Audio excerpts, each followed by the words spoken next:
I do believe that you can see my address on the envelope. It says right there, Malcolm Tent, P.O. Box 3626, Newtown, Connecticut 06470. There it is, kids. My mailing address, P.O. Box 3626, Newtown, Connecticut 06470. If you see the address, if you hear the voice, if you see the envelope shakily waving in front of the camera, then you can bet your bottom ducat that it is indeed Wednesday, and that you are on the internet, and that you are logged into social media, aka Facebook, and this is Tent Talks Tunes. I'll say it again. Tent Talks Tunes. Coming at you live most Wednesdays at 7 o'clock p.m. Eastern Standard Time, and then archived forever on my Facebook page and also on my YouTube channel. So go over to YouTube, subscribe to my channel, and take a look at a lot of the stuff I've talked about in the past on Tent Talks Tunes. And we will actually be addressing a lot of that stuff I've talked about in the past on tonight's episode. But first, as usual, let's break out my soon-to-be obsolescent monitoring device. I have a $70 Samsung telephone, which I bought at a big box supermarket, and which I've been informed is going to be obsolete pretty soon. So this is one of the last times you'll be seeing ye old, and I do mean old monitor. I mean, this is an old phone. This phone is actually 5 years old, something like that. Imagine a digital device lasting that long. But it is soon to go the way of many of the formats I'm going to talk about tonight. Come on now. And of course, if you've heard me sing the lament before, the only way I can actually see if you guys are tuned in is if I go on to the phone and use it as a monitor. Oh, look at that. I can see I'm live, and yay, Mike from Vancouver is here, Per from Sweden is here, Greg is here, and once again, I see subtitles. I don't know why there are subtitles on my phone, but as I speak, the subtitles appear. And I'm going to assume that they're kind of like watching a Japanese monster movie or a bad Swedish art film poorly dubbed. So if you guys see any really ridiculous translations on the subtitles, please leave a comment, because I want to know.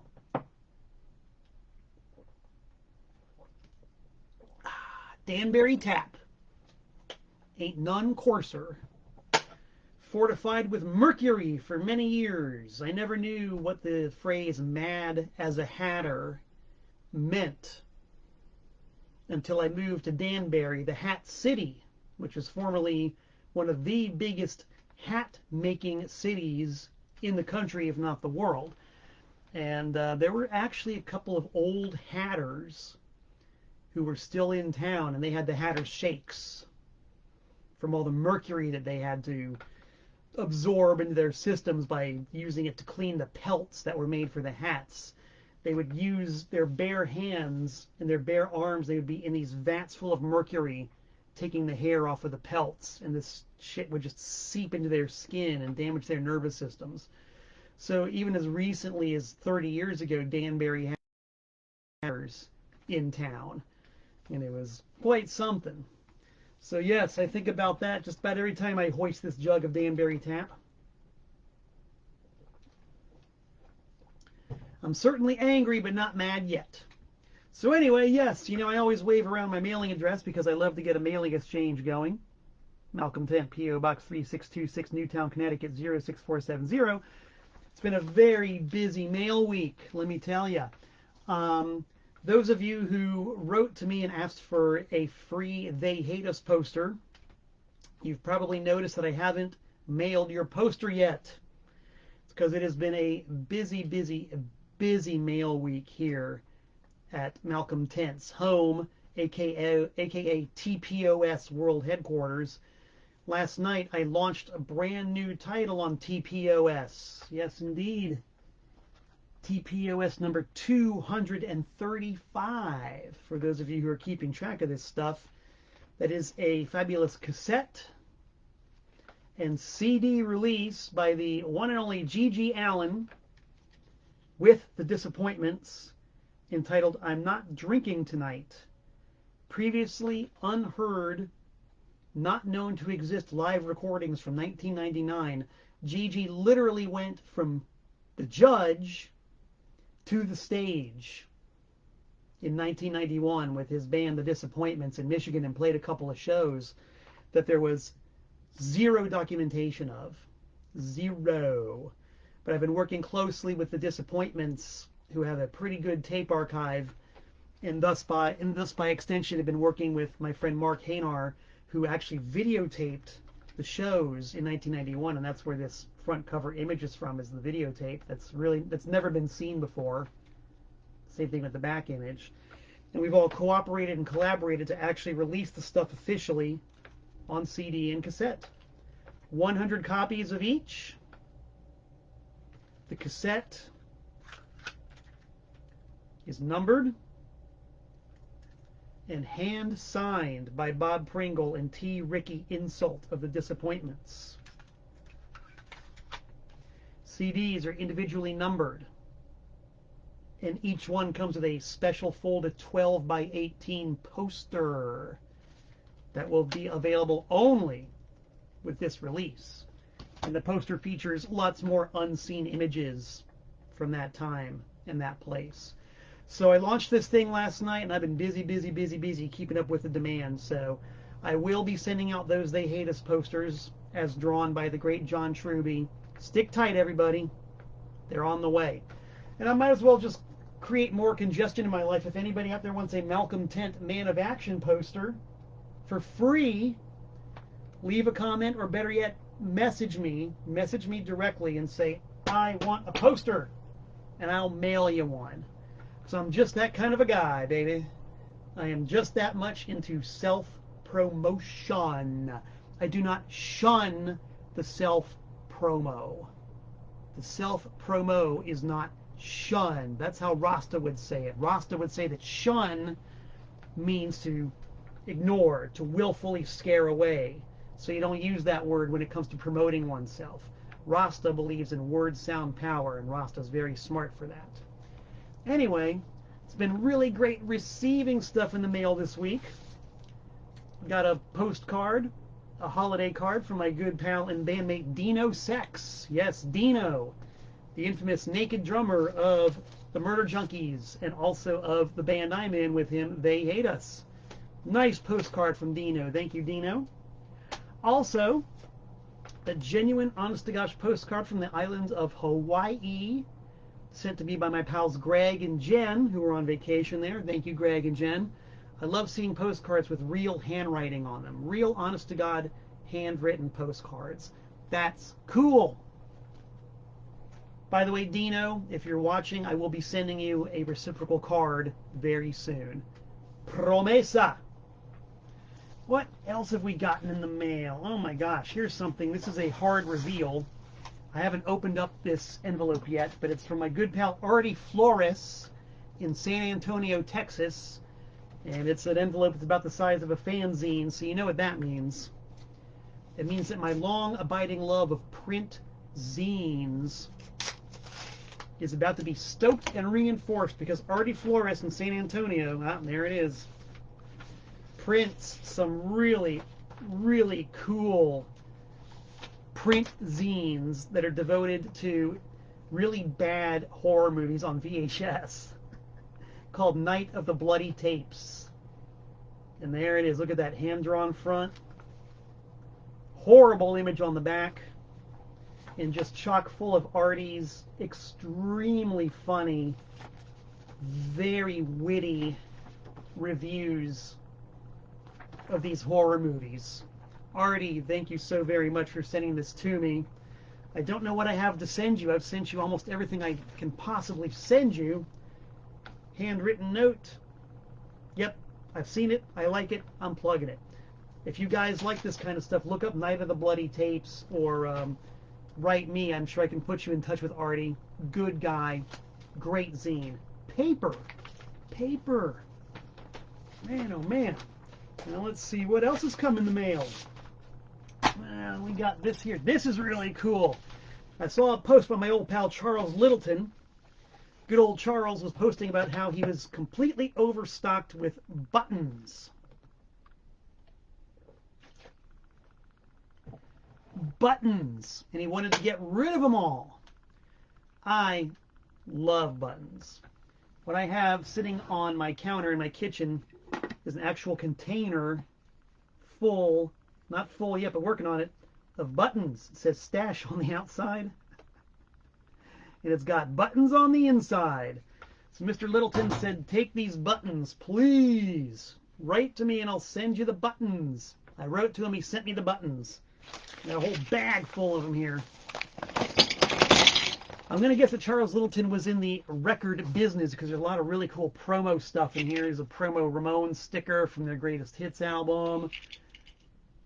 You know, promo button for some record label. Oopsie. Who was it who did World Shut Your Mouth? Where'd that button go? World Shut Your Mouth. I keep wanting to say that was Frankie Goes to Hollywood, but I know it wasn't Frankie Goes to Hollywood. Who was that? Somebody please make a post. Leave a comment and tell me who that was. That's a promo button. There's one that kind of says it all. There's another one of those label things. I'm going to be talking about the labels later. Just you wait. There's a David Lee Roth promo button. All kinds of cool stuff like that. Stones. So thank you. Thank you, Charles Littleton. All the buttons that you just sent me are going straight into the stash jar. And just in case you think that this is a gratuitous thing, anybody who's seen me out and about while I take care of my daily business in this town knows that I'm a very fashionable dude, and I actually do wear the buttons, especially when my shirt has a corporate logo on the front. I'm not advertising some stupid corporation. I don't care about them any more than they care about me. They already got my money. I'm not going to advertise them. That's why the buttons come very much in handy. They are perfect for covering brand names and corporate logos that I don't support. But I do support 70s and 80s rock and roll. And I'm not the world's biggest David Lee Roth fan, but I do like Van Halen an awful lot. So I'm not afraid, I'm not ashamed to flaunt it, baby. Thank you, thank you, thank you, thank you. I'll be going back onto my kitchen counter very soon. We got a twofer from my good friend Mark Robinson out in Ohio.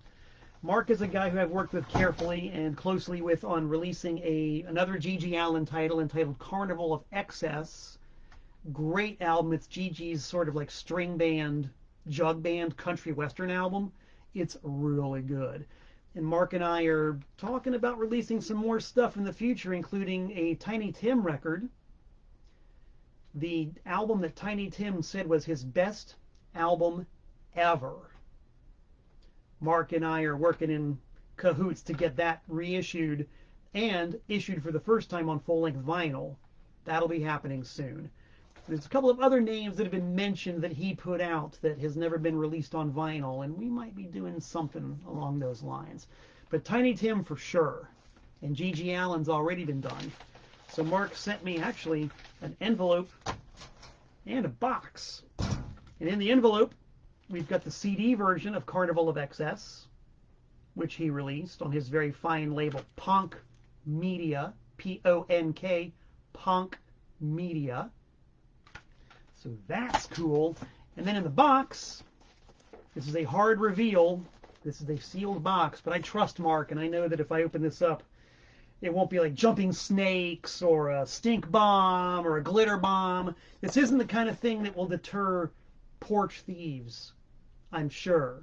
There's probably just some good music in here. So let's take the cutting tool, open up this SOB, and see what's in it. Christmas might have been 3 weeks ago, but every day is Christmas Day here on Tent Talks Tunes. Mark's put out some really good stuff, and I think we're going to see some representatives of what he's put out. All right, here's another version of the Carnival of Xs. That actually has the front cover that's on the LP version that I released in conjunction with Mark. And we got a lot of GG stuff. Several different GG titles, none of which I've ever seen. I know some people out there like GG. I know some people don't like GG. I'm not here to sing the man's praises. I'm simply here to say that I really like his music. And I've always been fascinated by aberrant personalities. I've always been fascinated by weird psychology. And G.G. Allin certainly fits into those categories. Yes, and here's some other cool stuff. Sleepy LaBeef. That's going to be some fine, fine roots rock and roll for you there.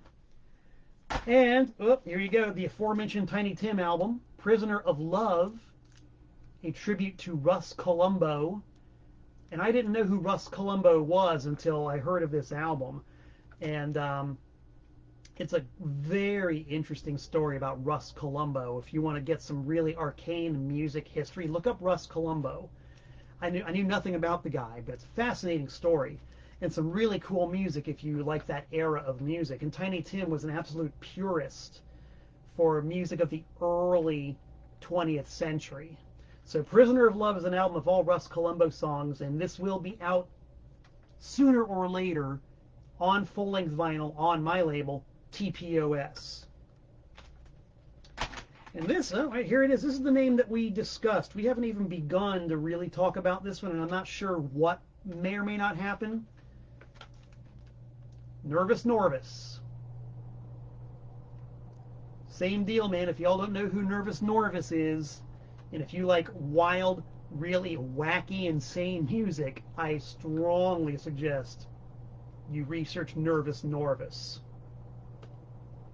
The song Transfusion is the one he's known for the best, but there's also Ape Call, Wild Dogs of Kentucky, Noon Balloon to Rangoon. Nervous Norvus was awesome. And Mark released something by him. I don't even know what's on this. And I don't know if anything is going to happen with Nervous Norvus on TPOS, but we'll see. I'd be really stoked if it did. And here's a new band called Wedge Piece on Punk Media. I know nothing about them, but I'm going to find out because I'm going to listen to it. And when I finally get back on the radio, which I was hoping would be at the end of this month, but is not going to be at the end of this month, whatever. We all know what it's like out there. I don't know. But when I get back on the radio and I'm able to play lots of groovy music for you people, Wedge Piece, strong contender. All right, gang, we've checked now the mailbox. We've addressed the bulletin board. Let's talk tunes.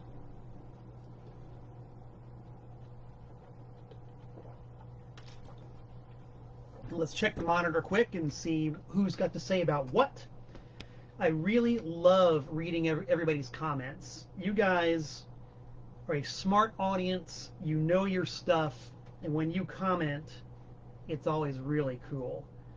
So let's see if my soon-to-be obsolescent monitoring telephone device is going to help me to what you're saying about Tent Talks Tunes today. And let me know that I am still indeed on the air, because I don't trust this. It's moving slowly. Supposedly the upgrade's going to move a lot more quickly.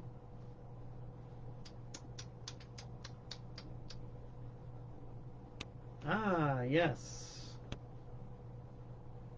Mr. Stephen Cole.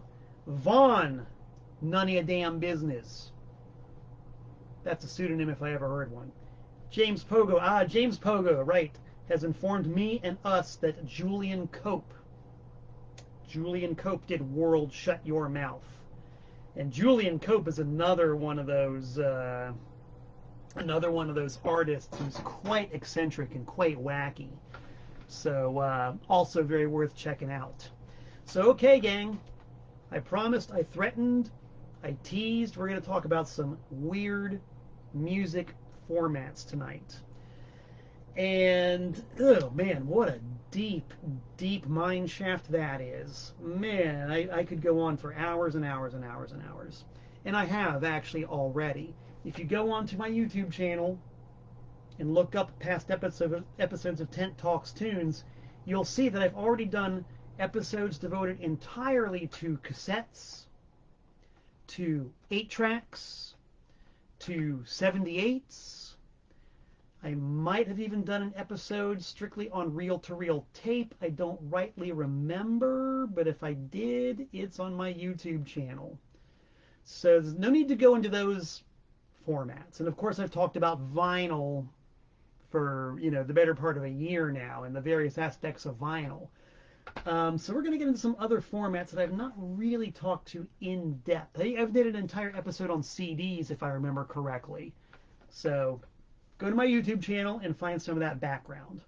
We are going to address CDs very briefly, mainly because when I was going through the vault and looking for some of these weird formats to talk about, I came across a couple of artifacts from the very dawn of the CD era. I'd kind of forgotten about these. Who out there, if you're old enough to remember, if you're old and creaky like I am, if you're if I dare say, a silver fox like myself, maybe you remember when CDs first came out and they were being dumped into the record stores. And since a record store was a record store and a record store had displays for records, record bins and record racks and record shelves, the major labels had to come up with a way to make CDs visible in a record store. So they came up with, in their enlightened genius and total wisdom, the CD long box. Yes, they packaged the compact disc in a box that was yay tall and yay wide. So you could actually fit these in 2 rows in a record display bin. And these are actually kind of cool as far as CDs goes, because the packaging, if they did it right, would have lots of really great bonus artwork on the front and the back. So this one by Shelter is one that I got from Revelation Records about 1 million years ago. And as you can see by the label affixed to it, it apparently went to a record store somewhere, did not sell, and got returned. Whereupon I bought it from Revelation, because Revelation Records used to be based in New Haven, Connecticut. And it was always one of my fun jobs to drive down to the Revelation warehouse, aka Rev HQ, and pick up the merch in person. And hang out with Jordan Cooper and see what kind of goodies he had laying around. Test pressings, rejected artwork, unused labels, all the fun collector stuff that keep us busy. And if I remember correctly, when I got these, long boxes had already been phased out because they were deemed wasteful packaging, and I guess they had found other more efficient ways to display CDs. So the long boxes were gone. But I picked these up simply because they had gotten returned to Revelation and Jordan didn't know what to do with them. But I said, I'm a collector. I cater to collectors. Give me them long boxes. I'll find a home for them. And I ended up selling every single last dirty, rotten one of them, with the few exceptions that I kept for myself. Because why? Because why? Why? Because I'm a collector. I'm a collector. It's good to be a collector. It's fun. That's why you're even aware of such a thing as a CD long box. You, of course, being the pejorative you that refers to either you or me. You. As happens so often when a new format is introduced, nobody quite knew what to do with it. And keeping in mind that vinyl had been the dominant paradigm for decades, the record companies were still thinking in terms of like albums and singles and EPs. You know, like an album being 12 inches, a single being 7 inches, and the occasional 10-inch record for marketing fun. They actually went to the trouble to make 3-inch CDs that were singles or EPs. Here's the Black Flag Louie Louie. Hope you guys can see that. Damaged 2 3-inch CD. And you can see the difference in size there. And they packaged them in long boxes. And the sleeves were actually resembled 7-inch record sleeves. And I think they had a playing time of up to 15 minutes each. So the record companies attempted to keep the format of the single and the EP alive by using these 3-inch CDs, but they never really caught on. People were not into having to switch back and forth between a 5-inch CD and a 3-inch CD, and it just never really caught on. But same deal for those of us who collect weird esoteric formats. The 3-inch CD is an awful lot of fun. I am not aware, and maybe you guys out there on the internet research team, maybe you guys out there, are you aware of any releases that were put out exclusively as a 3-inch CD? Personally, I am not. I know that Rhino did a long series called Little Bit of Gold.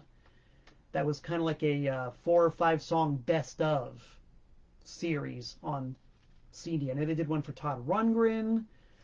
They did a bunch of CD EPs like that didn't appear in other formats. These little greatest hits mini packages. But how about any artists who released stuff exclusively on 3-inch CD? If anybody knows of anything, post a comment or maybe a link if you have one. I'm curious about that. It's a format that never really got to take off. The record companies continued to make CDs. They just switched over to doing 5-inch CDs, you know, the size of a regular CD. They called them CD5s, and they were EPs. And for a long time, there was like a bonanza of CD EPs with all the great EP and single perks, unreleased B-sides, alternate mixes, live cuts, things you couldn't find on other formats. So the CD5 kept the EP and the single tradition alive for quite a while, until the major labels, in their unending rapacity and gluttony, decided that CD EPs were not profitable enough. Not to say that they weren't profitable. They were certainly profitable. They just weren't profitable enough.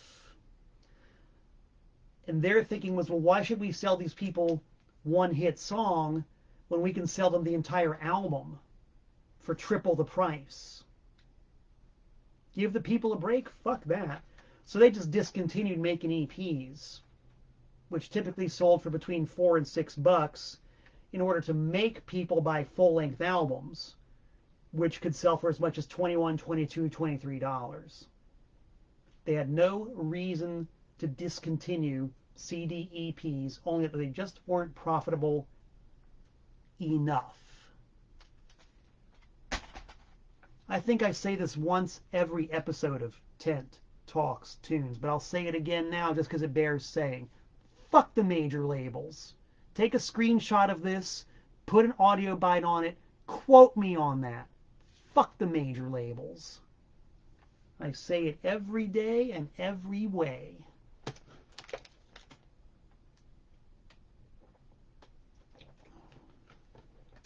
When I had my record store in Danbury, Connecticut, the immortal Trash American Style, which is still a thing.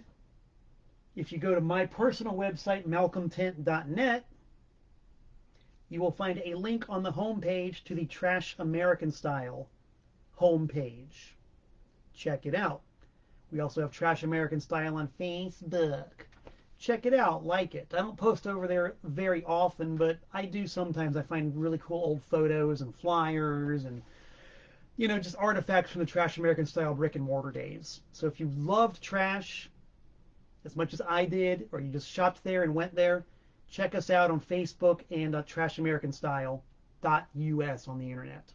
Anyway, when I had the record store around 1989, I instituted a strict no major label policy, which meant I did not sell major label anything.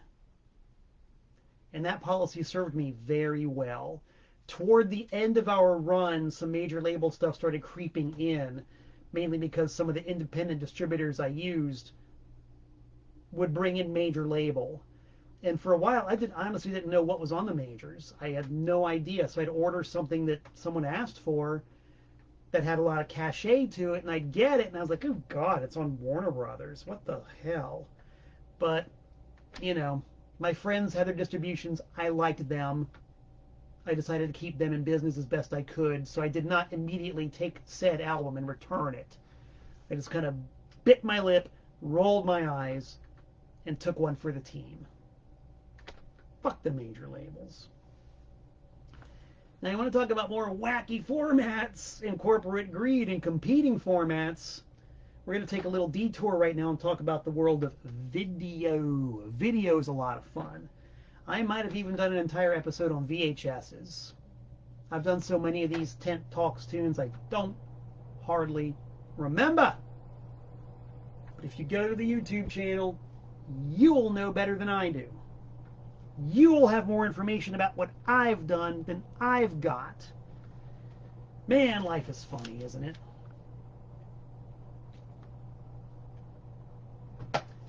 Love video. LUV video.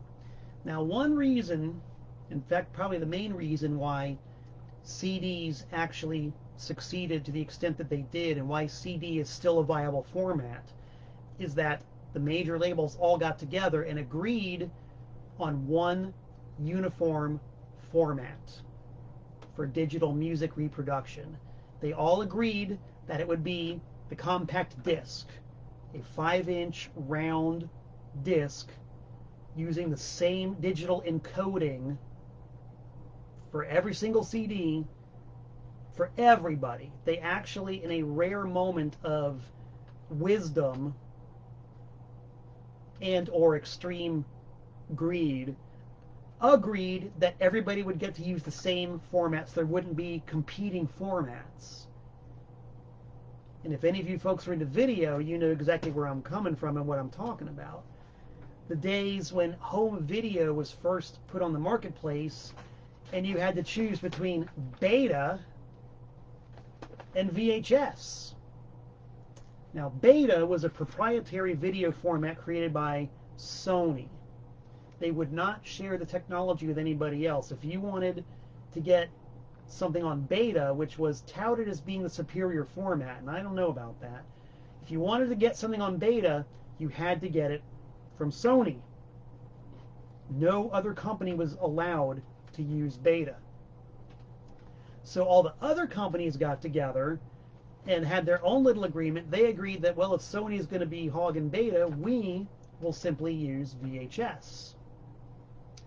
VHS was always kind of shunned a little bit as being the inferior version of Beta. I'm going to tell you guys honestly, I have watched both Beta and VHS quite a bit. Personally, I don't think Beta is as good as VHS. Beta to me looks a lot more unstable. There's always more tracking problems. The Beta players, from what I've seen, break down a lot more easily. Picture quality, to my eye, is not noticeably better than VHS. Once again, let me know what you guys think if you have an opinion about Beta. I know that there are Beta user groups on Facebook, and I've checked them out. And, you know, the people over there swear by Beta. They say there was no other way to go than Beta.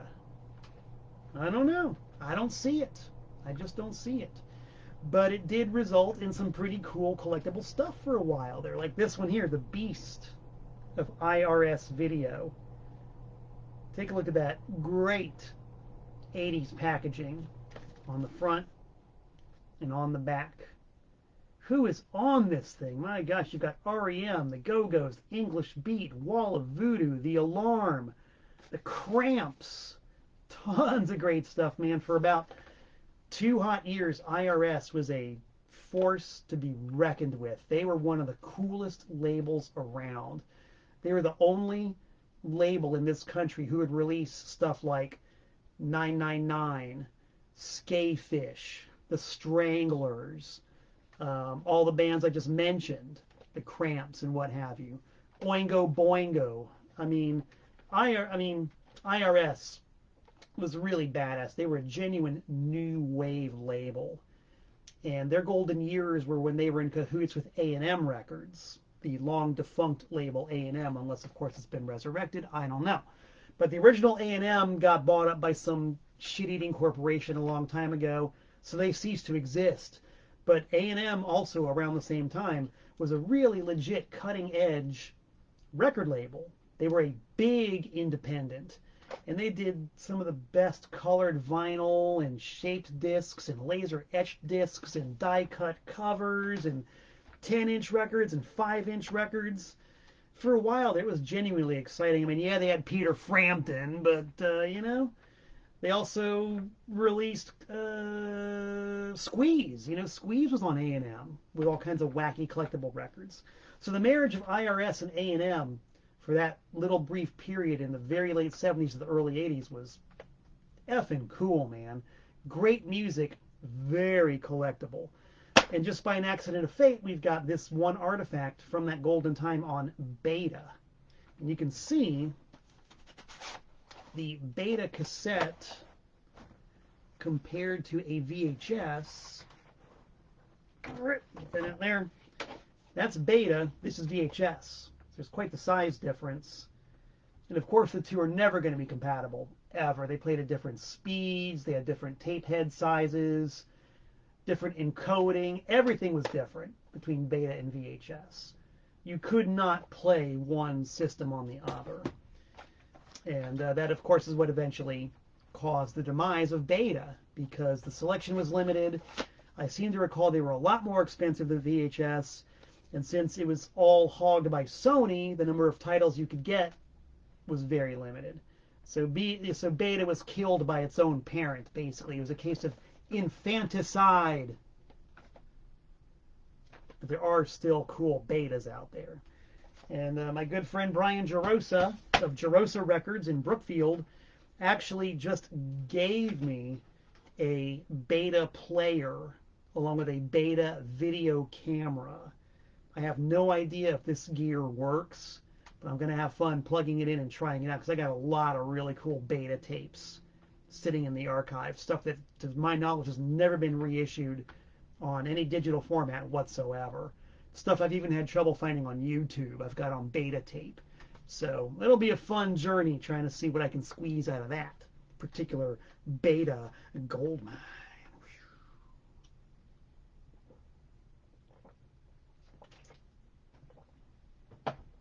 And just one final note on Beta. The irony is that in the early 80s, this is what the future looked like. Not just the bands, but the format. This, 40 years ago, was the future. Pretty good pun, isn't it? Was the future. When VHSs first came out, kind of like the CDs, the record companies didn't know how to package them, so they'd come up with these really cool oversized boxes, like this Gary Numan, compared to the regular VHS, which actually makes a lot more sense. It's more form-fitting, uses less packaging, takes up less room, is less wasteful. But if you're into collecting weird esoterica, these oversized VHS boxes are cool, including the Gary Numan title, which I don't know if I said a second ago, I'm pretty sure is completely, utterly out of print. And unfortunately, great concert marred by some of the cheesiest, cheapest video toast you've ever seen in your life. Real high school stuff. But it's cool. It's an artifact. You got this box. You've got Gary Numan. You've got stuff you can't get anymore. What's not to love?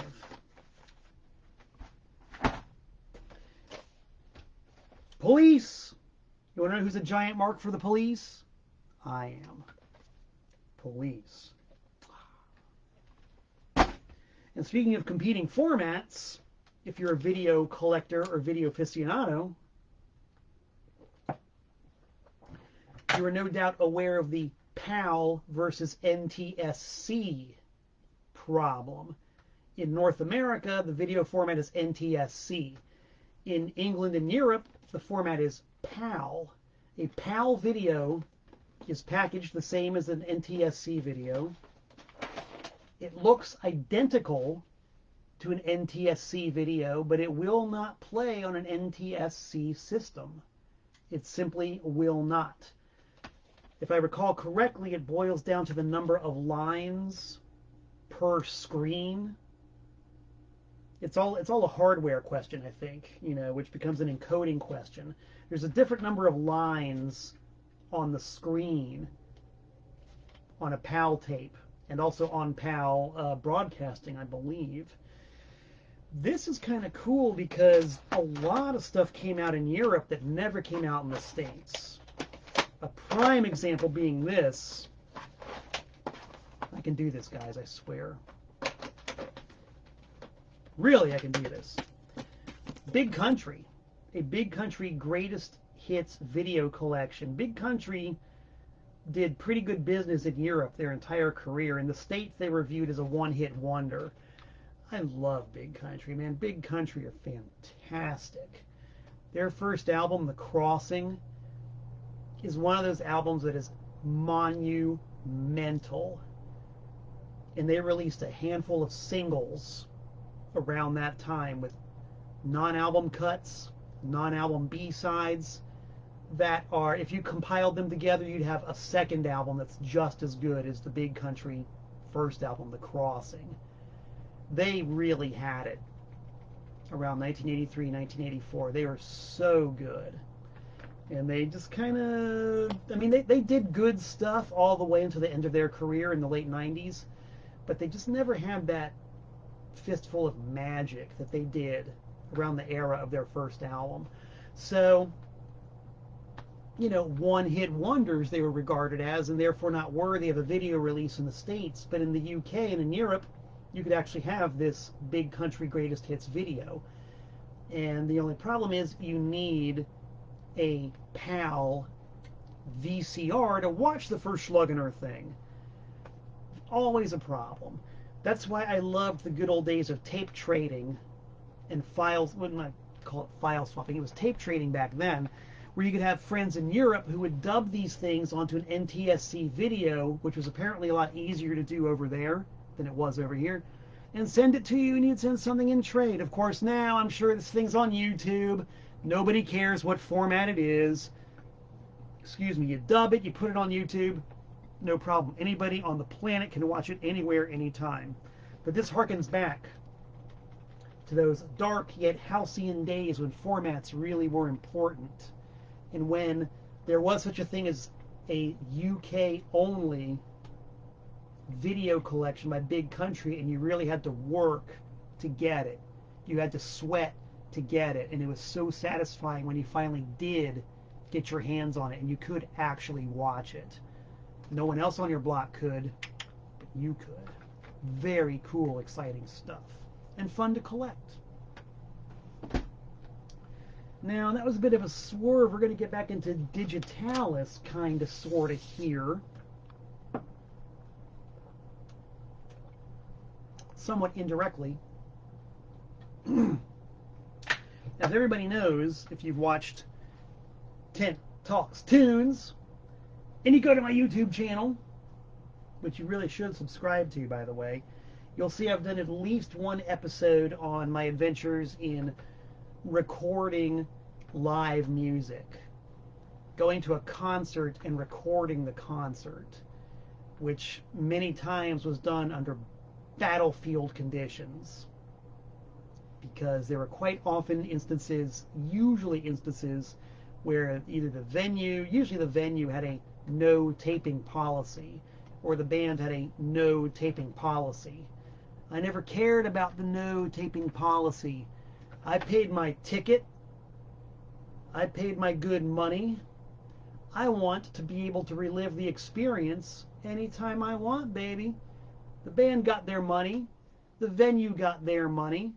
I want to capture something that was beamed to me in the free air. The air itself that belongs to everybody on this planet. The music came to me through the free public air, and I always wanted to document it on my device. Of course, not everybody saw it that way, which is why it was always an adventure in you know, the bigger venues to get a recording device in there and document the live performance. I'm not going to go into the incredible detail about that. That's what my YouTube channel is for. But I found some of these really interesting and neat formats that I don't think I talked about that I use in order to do this. And these are all obsolete. These are as obsolete as, I don't know, fill in the blank. Use your own analogy. They're as obsolete as your own analogy. The idea was to get the smallest possible recording device so you could smuggle it in. You'd have to get past metal detectors. You'd have to get past pat downs. It was really a cat and mouse game. So for quite a while, the smallest available recording device was micro cassette. Check this out. That's a micro cassette. And just in case you want a little bit of contrast, over here, this is a Rose Tattoo cassette that somebody bought from my Discogs page. That's a plug. Somebody went to my Discogs page and bought a Rose Tattoo cassette, which I'll be mailing out tonight. So, regular cassette and the aptly named micro cassette. Look at the difference. Holy guacamole. Micro, regular.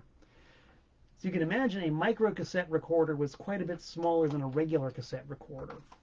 The problem is, micro cassette was designed mostly for dictation. You know, you set up on a desk at a meeting, or you dictate notes into it. They were, by design, lo-fi.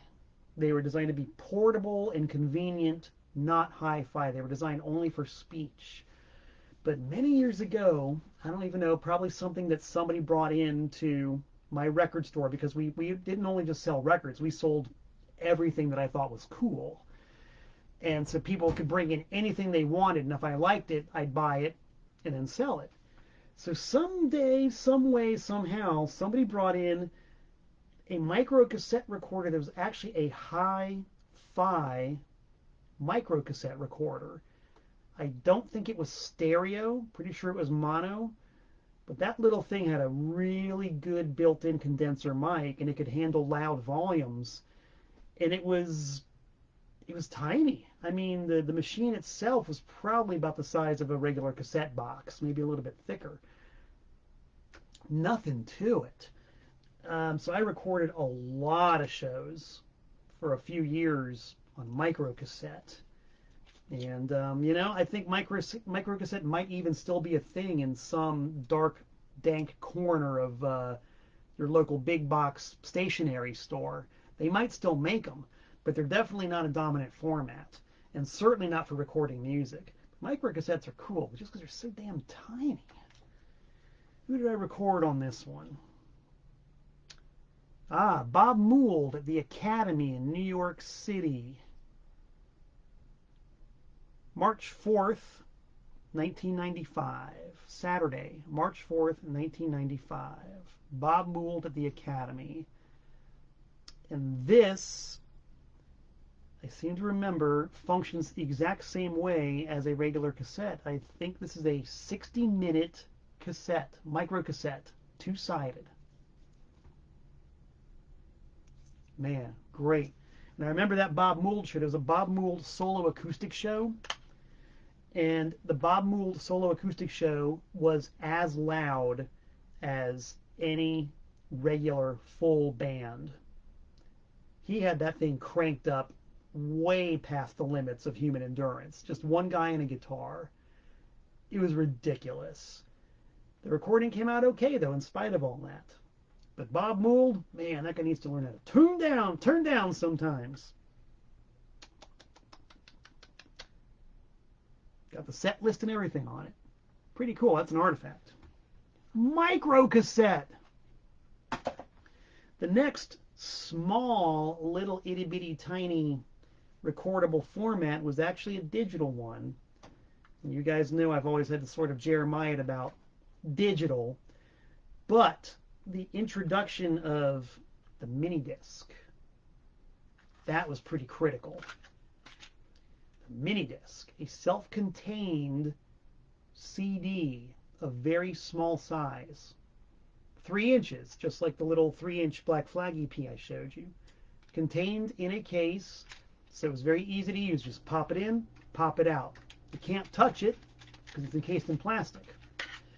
And a Minidisc recorder was also very small. It was only just a bit bigger than the disc itself and a bit thicker.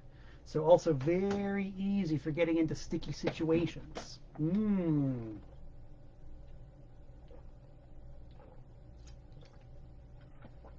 If you had the right microphones, you could make some dynamite recordings. I mean, some of my best recordings ever were made with Minidisc and a set of stereo mics that I would clip to the front of my shirt. Minidisc's undoing was that it was actually a very unstable format. It got damaged very easily.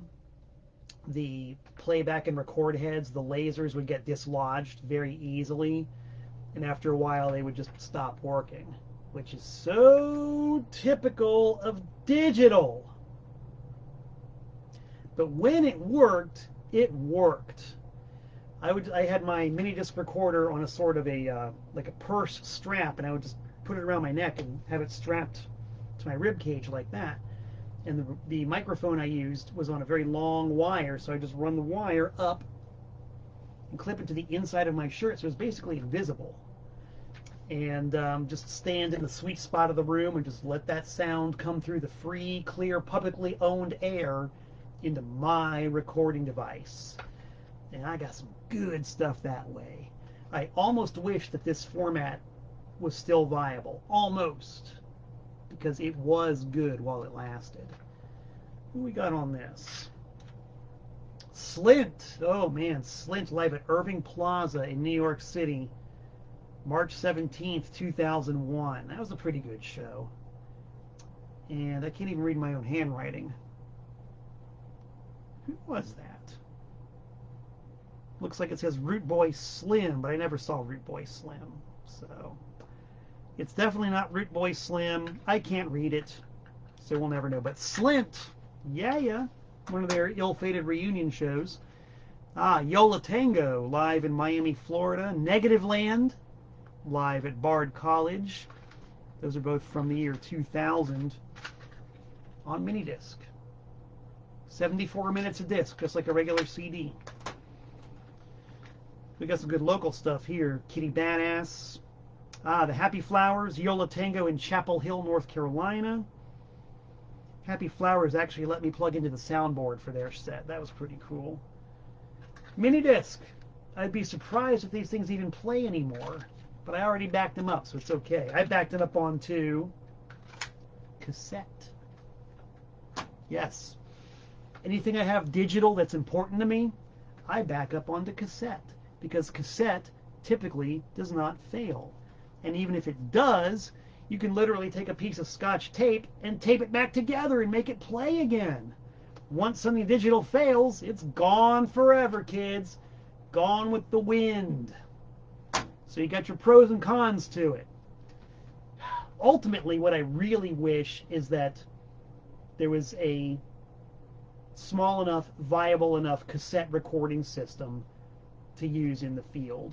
I mean, there still is. Back in the day, I've been known to drag around home cassette decks with a Radio Shack 4-channel mixer and take that thing around to shows and record using it. I never mind hauling the stuff around. The problem is that finding a good, high-quality cassette deck is becoming more and more difficult as the years go by. And I know that they are making them again, but to get one with microphone inputs and the right type of heads, I don't know. So for the time being, I'm subject to digitalis all the way. Still making good stuff, though. there's still a few left to go, but you know, I think I'm going to have to save these for another day, just because we're getting into video again, and oh man, there's just too much to talk about. We've been here for almost an hour already, and I don't want to overstay my welcome. So in the future, I'll talk about stuff like DAT tape, high 8 video, VHS-C video, and the really wacky, wild adapter that you had to use if you wanted to watch one at home in a VCR. And maybe an honorable mention to CDs as well. I got a lot more to talk about. It's just going to have to be in the future. So guys, please feel free to meet me in the future, because that is where our destinies lie. Final reminders, my YouTube channel, go to it and subscribe. While you're there, look up the Ntsc official YouTube channel, featuring everything you ever wanted to know but were afraid to approach Ntsc about. You've got Jeff Clayton's Break On Through talk series, where he does what I do, but it's very Ntsc eccentric, yeah, centric and eccentric, and very entertaining, lots of fun. He airs every Tuesday at 5 p.m. Eastern Standard Time, and I have never missed an episode once. You probably don't want to either. So the Ntsc official YouTube channel, go to it, go to my channel, look up all the old stuff.